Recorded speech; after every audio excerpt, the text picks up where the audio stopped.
Hello guys, আজকে নিয়ে চলে এলাম লাচ্চা সেমাইয়ের নতুন একটি রেসিপি নিয়ে। তো আজকে আমি বানাতে যাচ্ছি লাচ্চা সেমাই দিয়ে নবাবী সেমাই, যেটা বলে আর কি, সেটাই বানাবো।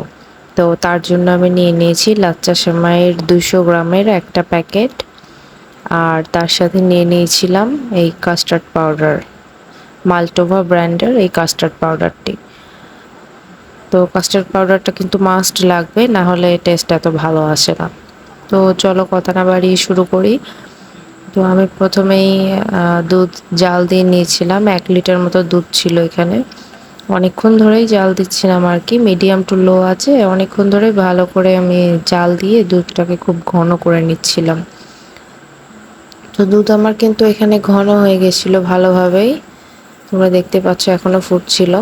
তো তারপর আমি এ পর্যায়ে চিনি দিয়ে দিয়েছিলাম, যে যেমন টেস্ট অনুযায়ী চিনি খাবে সেরকমটা চিনি দিয়ে দেবে। তো চিনি দিয়ে আমি ভালো করে নেড়ে চেড়ে দিচ্ছিলাম, চিনি দিলে একটু পানি ছাড়ে।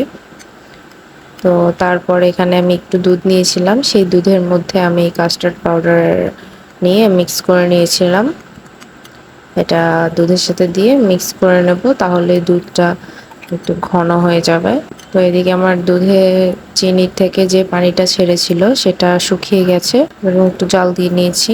চিনি দেওয়ার পর আর একটু জাল দিয়ে নিতে হবে, আর একটু ভালো করে জাল দিয়ে নিয়েছিলাম। তারপর এখানে আমি গুঁড়ো দুধ দিয়ে দিয়েছিলাম।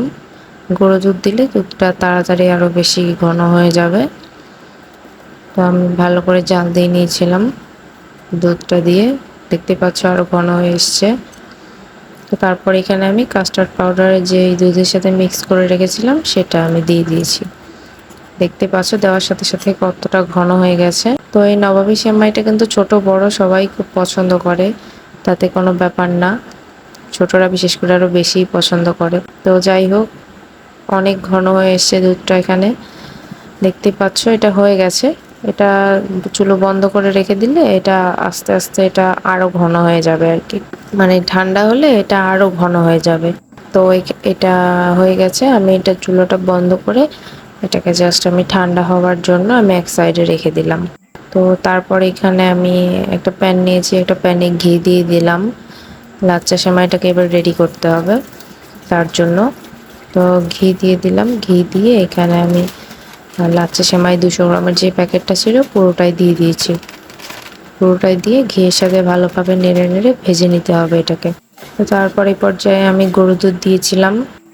গুঁড়ো দুধই দেওয়ার চেষ্টা করবে, এখানে লিকুইড দুধ দেওয়া যাবে না। তো তারপর এখানে আমি চিনি দিয়েছিলাম টেস্ট অনুযায়ী, যে যেমন চিনি খাবে তেমন টেস্ট অনুযায়ী চিনি দিয়ে দেবে। তারপর এগুলোকে ভালো করে ভেজে ভেজে নিচ্ছিলাম, পুড়ে যেন না যায় সাবধানে দেখে শুনে একটু ভেজে নিতে হবে। ভালো করে নেড়ে নেড়ে ভেজে নিচ্ছিলাম। তো এই তো আমার হয়ে গেছে ভাজাটা। তো এবার আমি 4টা বাটি নিয়ে নিয়েছি, 4টা বাটি আমি সাজাবো। আমাদের ফ্যামিলিতে আসলে 4জনই আমরা। প্রথমেই দেখতেই পাচ্ছ আমি ভাজা সেমাইটা আর কি দিয়ে দিলাম, দিয়ে সুন্দর করে একটু চেপে চেপে সেট করে নিচ্ছি। তো তারপর এখানে আমি যে দুধের লিকুইডটা বানিয়েছিলাম কাস্টার্ড পাউডার দিয়ে সেটাকে দিয়ে দিচ্ছি।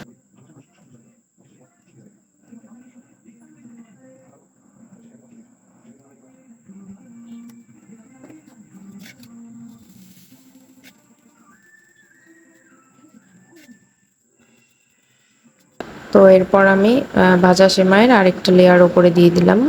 ভাজা সেমাইটা সেদিন একদম পারফেক্ট রান্না হয়েছিল, মানে সবাই খুব পছন্দ করেছিল, সবাই খুব পছন্দ করেছিল। আর এটা তো বরাবরই আমার খুবই পছন্দের, এমনকি তারও খুব পছন্দের। সেও আমার হাতের এই নবাবী সেমাইটা খুবই পছন্দ করে।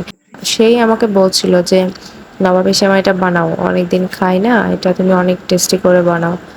তো তার জন্যই আমি বানালাম, আর ভাবলাম তোমাদের সাথেও শেয়ার করি। তো তোমরাও অবশ্যই একবার হলেও তাকে বানিয়ে খাওয়াবে, দেখবে তার মুখে তোমার সুনামের শেষ থাকবে না, এত সুনাম করবে। তো যাই হোক, আজকের ভিডিওটা ছিল এই পর্যন্তই। এই তো দেখতেই পাচ্ছ ফাইনাল লুক কতটা সুন্দর লাগছে। এখানে কিন্তু 3টা লেয়ার মতো হয়েছে। তো লাস্টে আমি উপরে কিছু ড্রাই ফ্রুটস ছিটিয়ে দিয়েছিলাম, এতে খেতে আরও মজা লাগে। আর হ্যাঁ, দুধের যে কাস্টার্ড পাউডার দিয়ে আমি লেয়ারটা বানিয়েছিলাম সেটাতে কিন্তু আমি কয়েকটা কিশমিশ দিয়েছিলাম, তোমরা চাইলে দিতে পারো, ড্রাই ফ্রুটসও দিতে পারো কয়েকটা, ওটা কোনো ব্যাপার না। না থাকলে নাও দিতে পারো, অপশনাল আর কি। তো দেখতেই পাচ্ছ কত সুন্দর 3টা লেয়ার মতো হয়ে গেছে, অনেক সুন্দর লাগছে দেখতে। এমনকি এটা খেতেও প্রচুর মজার, প্রচুর। তোমরা ঘরে একবার হলেও প্লিজ ট্রাই করে দেখো। তো আজকের ভিডিও ছিল এ পর্যন্তই, নেক্সট ভিডিওতে আবার দেখা হবে। আর তোমরা অবশ্যই আমাকে কমেন্ট বক্সে জানাবে তোমরা কি কি আমার চ্যানেলে নতুন নতুন রেসিপি চাও। তো টাটা।